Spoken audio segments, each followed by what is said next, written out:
Hello everyone, welcome back to my YouTube channel Management by Ms. Bushra.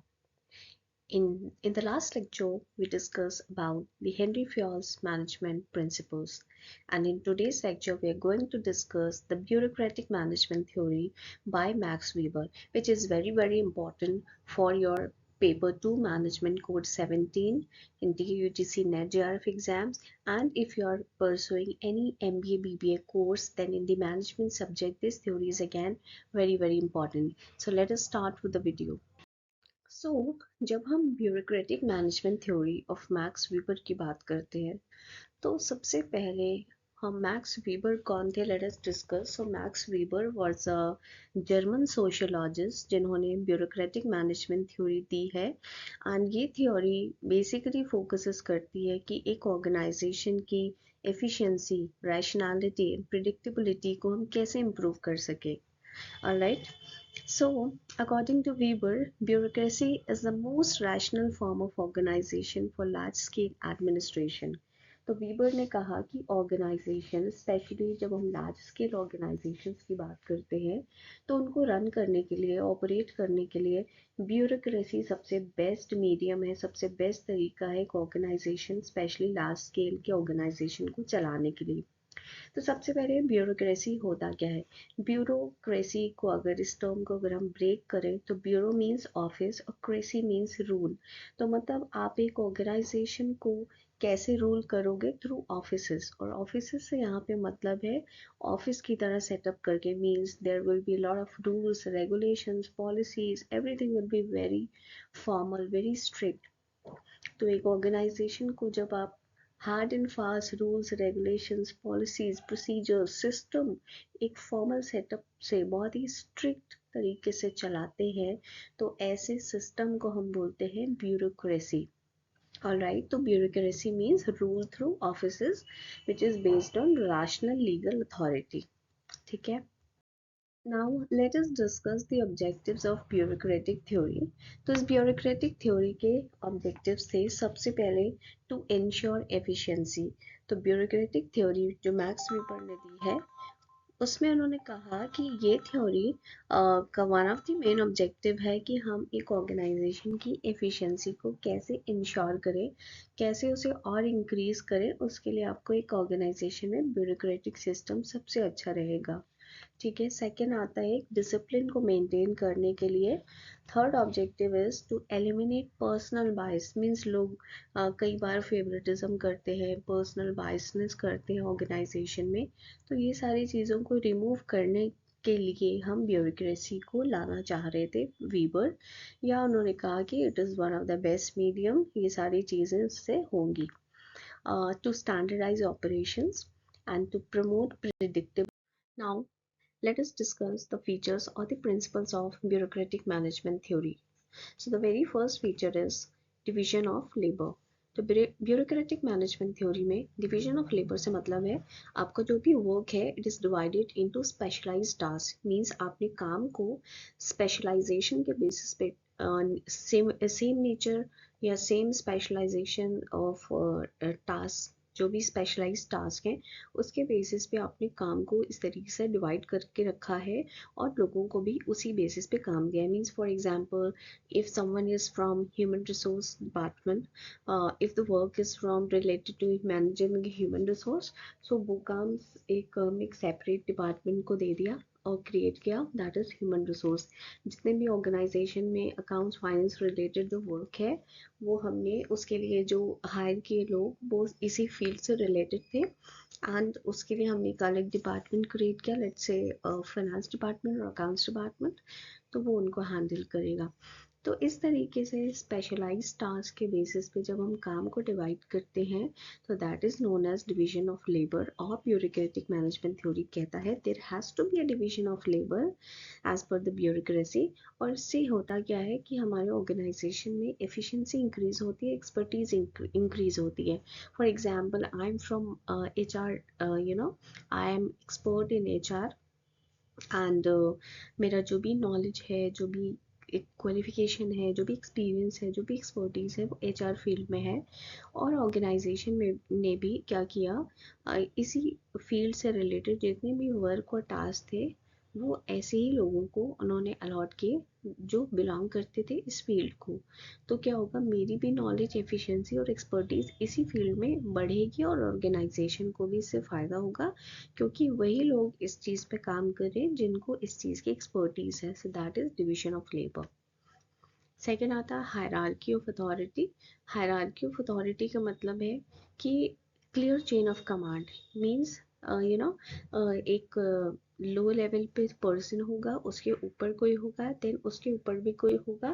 तो everybody is very much clear who is going to report to whom, मेरे नीचे कौन है या मेरे ऊपर कौन है, मेरा बॉस कौन है, उनके बॉस कौन है, उनका इमीडिएट बॉस कौन है, मेरा इमीडिएट बॉस कौन है, मेरे अंडर कौन है, मुझे किन लोगों को कंट्रोल करना है। ये जो पूरा चेन ऑफ कमांड है इसे हम बोलते हैं hierarchy of authority. So every lower office is controlled by a higher one. All right. So the third feature is formal rules and regulation. तो ब्यूरोक्रेटिक ऑर्गेनाइजेशन में जो रूल्स एंड रेगुलेशंस होते हैं वो बहुत ही फॉर्मल और बहुत ही स्ट्रिक्टली कंप्लाई किए जाते हैं। तो जो भी एक्टिविटीज़ हैं, जो भी टास्क है, जो भी हमें काम करना है, वो स्ट्रिक्टली होगा, जो भी as per the written rules and regulations. And उससे होता क्या है कि ऑर्गेनाइजेशन में भी एक यूनिफॉर्मिटी और कंसिस्टेंसी मेंटेन रहती है। ऑलराइट।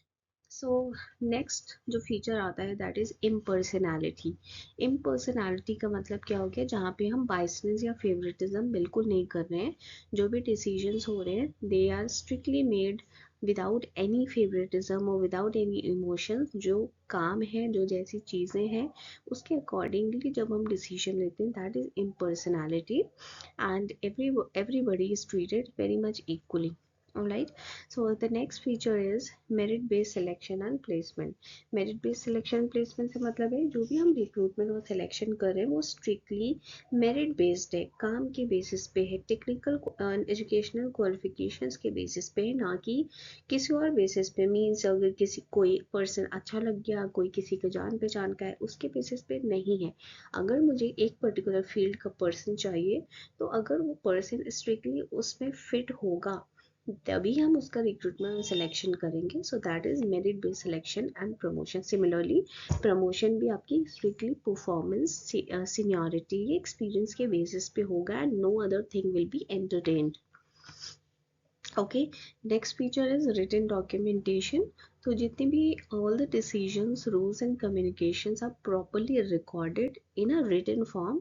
इससे होता है कि एक लीगल एविडेंस भी मेंटेन होता है रिटन फॉर्म में and provides continuity also. All right. And the seventh feature is rational legal authority. तो रैशनल लीगल अथॉरिटी से मतलब क्या है, सी अथॉरिटी जो होती है it comes obviously from position not personality. ठीक है, अगर मैं एक पर्टिकुलर पोजीशन पे हूँ या मुझे एक पर्टिकुलर पोजीशन दे दी गई है, तो उस पोजीशन की वजह से मेरे पास अथॉरिटी आएगी, not with a personality, right. So legitimate power is derive from the legal rules. Means जो भी पावर है, पावर एक स्टेटस पे, एक पोजीशन पे आप जो भी पावर को एंजॉय करते हैं वो किससे आता है, जो लीगल रूल्स होते हैं वही रूल्स आपको देते हैं, आपके हाथ में पावर देते हैं कि हाँ आप ये डिसीजन ले सकते हैं, because you are so and so manager of this company and you are the head of, for example, you are the head of the marketing team. So because of that position, since you're the head, you have got the authority and you have also got the legal legitimate power, and this legitimate power has come from the legal rules. So that is rational legal authority. Okay. So now the next topic under this is advantages. Advantages क्या है इस theory के, या bureaucratic management के advantages क्या हो सकते हैं। अगर ब्यूरोक्रेटिक मैनेजमेंट होगा तो एफिशिएंसी ऑर्गेनाइजेशन की हाई होगी, ऑब्वियसली रोल्स एंड रिस्पॉन्सिबिलिटी सबको क्लियर होंगे, there will be stability and continuity, there will be objective decision making, and there will be predictable outcomes. Okay. Bureaucratic management का मतलब क्या हो गया, जहाँ पे स्ट्रिक्टली रूल्स एंड रेगुलेशंस को बहुत ज़्यादा इंपॉर्टेंस दी जाती है एंड फेवरेटिज्म या अदर थिंग को ज़रा भी एंटरटेन नहीं करते, दैट इज़ ब्यूरोक्रेटिक मैनेजमेंट। तो एफिशिएंसी अपने आप एक ऐसे ऑर्गेनाइजेशन में इंक्रीज होगी, सबको अपने अपने रूल्स रिस्पॉन्सिबिलिटीज एकदम क्लियर होंगे, बिकॉज सारी चीज़ें रिकॉर्ड बेसिस पे है, रिटन है। ओके। स्टेबिलिटी एंड कंटिन्यूटी बढ़ेगी, डिसीजन मेकिंग ऑब्जेक्टिव होगी, there will be predictable outcomes. ठीक है। The last is इस थ्योरी के लिमिटेशंस या क्रिटिसिज्म क्या है, ठीक है। टू मच रिजिडिटी, ठीक है, जब हम बहुत ज़्यादा रूल्स रेगुलेशंस रिटन एविडेंसेस इन सब पे बहुत ज़्यादा रिलाई करते हैं तो हम एज एन ऑर्गेनाइजेशन रिजिड हो जाते हैं, फ्लेक्सिबिलिटी हमारे ऑर्गेनाइजेशन से मिस हो जाती है, ठीक है। Then red tapeism and delays. So red tapeism का मतलब क्या होता है कि जब हम बहुत ज़्यादा पहली चीज़ डिले, तो जब हम बहुत ज़्यादा फॉर्मल चीज़ पे डिपेंडेंट होते हैं तो बहुत सी डिसीजंस में, बहुत सारी चीज़ों में देर हो जाती है, डिले हो जाती है। फॉर एग्जांपल अगर आपको एक डिसीजन लेना है और वो डिसीजन लेने के लिए you have to talk to 3 people. So आप जबकि आपको पता है कि हम इस सीट पे बैठे ये पर्टिकुलर डिसीजन दे सकते थे, but because of so much formal authority you have to talk to 3 people and then only take decision, तो डिले देरी होती है इस वजह से, ठीक है। रेड टेपिज्म मतलब एक एक्सेसिव जब ब्यूरोक्रेसी होती है ऑर्गेनाइजेशन में, बहुत ज़्यादा रिजिड प्रोसीजर रूल्स रेगुलेशंस होते हैं तो उसमें डिले होता है, इनएफिशिएंसी होती है ऑर्गेनाइजेशन में, and that leads to frustration in decision making. That entire thing is known as red tapeism, ठीक है। Okay, lack of creativity obviously, क्योंकि हम बहुत ज़्यादा रिटन रूल्स रेगुलेशंस, जो कह दिया तो वही होना है, जो लिखा है वही फॉलो करना है, तो क्रिएटिविटी यहाँ पे मिस होती है। Dehumanisation of employees obviously, because you are so much dependent on the written records, so much dependent on the rules and regulations, everything. So there is dehumanization of employees. अब कई बार empathetic नहीं होते, अब कई बार sympathetic नहीं होते हैं, आप एज इंसानियत के तौर पे आप चीज़ें नहीं देख रहे होते, that is dehumanization of employees. And the last criticism is goal displacement.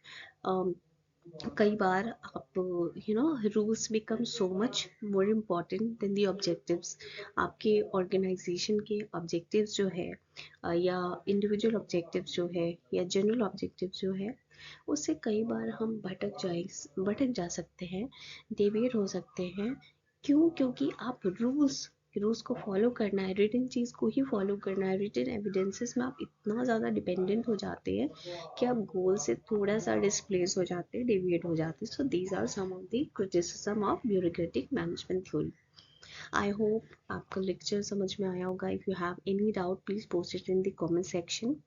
And yes, अगर आपको लेक्चर अच्छा लगा है तो please motivate me by simply pressing the like button, the share button, and अगर आपने चैनल को अभी तक सब्सक्राइब नहीं किया है तो please go and subscribe to my channel. Thank you so much for watching.